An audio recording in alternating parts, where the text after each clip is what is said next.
Ooh, it's blurry. Okay. So we've been home from Kevin's procedure for about, let's say about 8 hours. And they said that, I mean, I looked at the pictures of his colon and everything. And it looked really clean in there, like the cleanest colon I've ever seen in my whole entire life. I think even his first colonoscopy didn't look this good. So he looked really, really good. No polyps, no nothing. They said that he was good. He has been very tired. They advised me to not leave him alone and to wake him up every 3 hours so that he can walk off his anesthesia. And he's the worst patient on the planet, but I still torture him and make sure that he gets up and walks.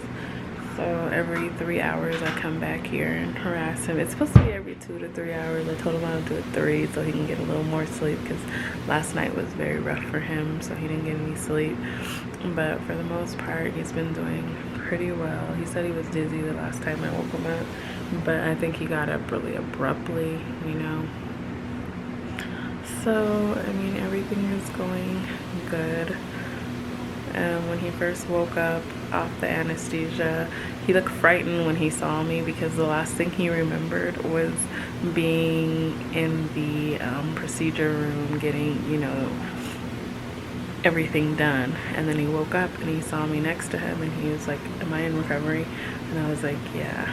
And then he went back to sleep for like exactly 1 minute, and then he woke up and he was like, "Am I in recovery?" And I was like, "Yeah."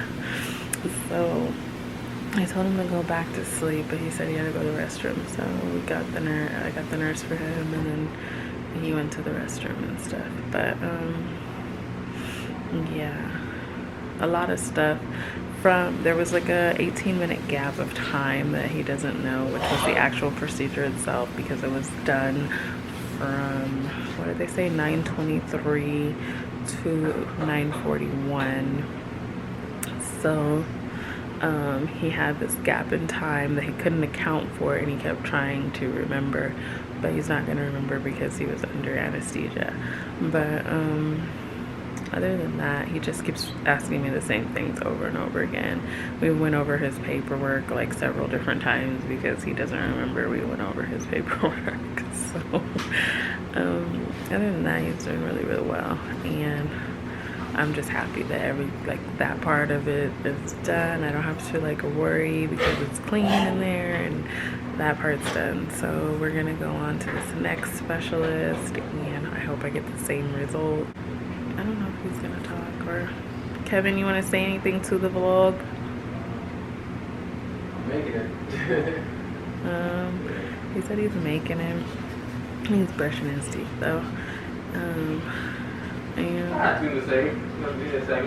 oh, okay, he's gonna come. He's just gonna finish brushing his teeth and stuff first.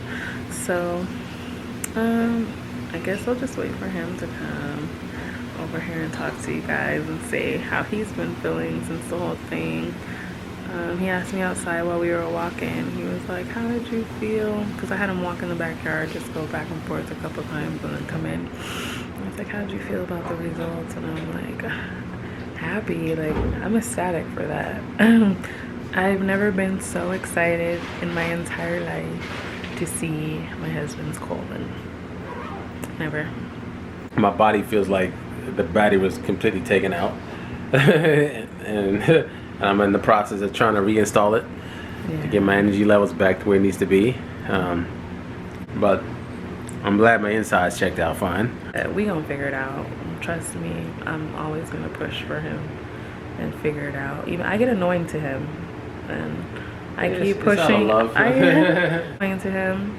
He hates that I keep pushing for more stuff for him, but I want every test available for him because, like I said, even though it might be stress, I want to make sure it is. And you're not seeing until 10 o'clock. You see this? What's going on here? See this? Do you see this? But that's just the nature of the situation. It seems like what I gather from what I've been told, or actually what I've been read, and what what the people that we came across that seen him, he's an old school doctor. He actually listens to the patients thoroughly, and he comes to a conclusion. And you guys usually, they seems like the biggest thing is he hears the patients out, and their concerns, and doesn't dismiss them. Because I get that, I've gotten that a few times, or we both got that a few times out here, where they dismiss certain things, and I feel like what other guys have come here and they left and told me, they said they're used to dealing with an older population of people, and they used to overly medicating people out here. So you come with a different scope and different mindset. Hey, I don't want pills. I want to be fixed. Dog, you're like extra.